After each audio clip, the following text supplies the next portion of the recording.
પ્રવીણભાઈ, દર્શકોને પણ ખબર છે કે ભીમભાઈ ઓડેદરા, આજે એમની કાંઈ ઓળખાણ આપવાની જરૂર નથી, આખું ગુજરાત જાણે છે.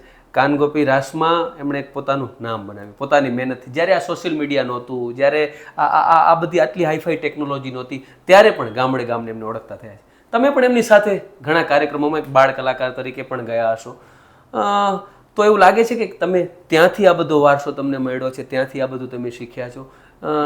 એવા તમારા અનુભવો કે જે પિતાજી પાસેથી તમને કંઈક શીખવા મળ્યું હોય લોકસંગીતમાં.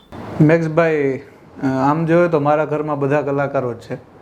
મારા પિતાજી, મારા બાપાનો તમે પરિચય આપ્યો, ભીમભાઈ ઓડેદરા, આદિત્યના કાનગોપીવાળા, એમનો બહુ મોટો ફાળો રહ્યો છે મને આગળ લઈ આવવામાં. બિલકુલ. નાનપણથી હું ગાતા બહુ શરમાતો, મને શરમ આવતી, બધા ખાલી 5 જણા બેઠા હોય તો ગાઈ ન શકું બિરાતર.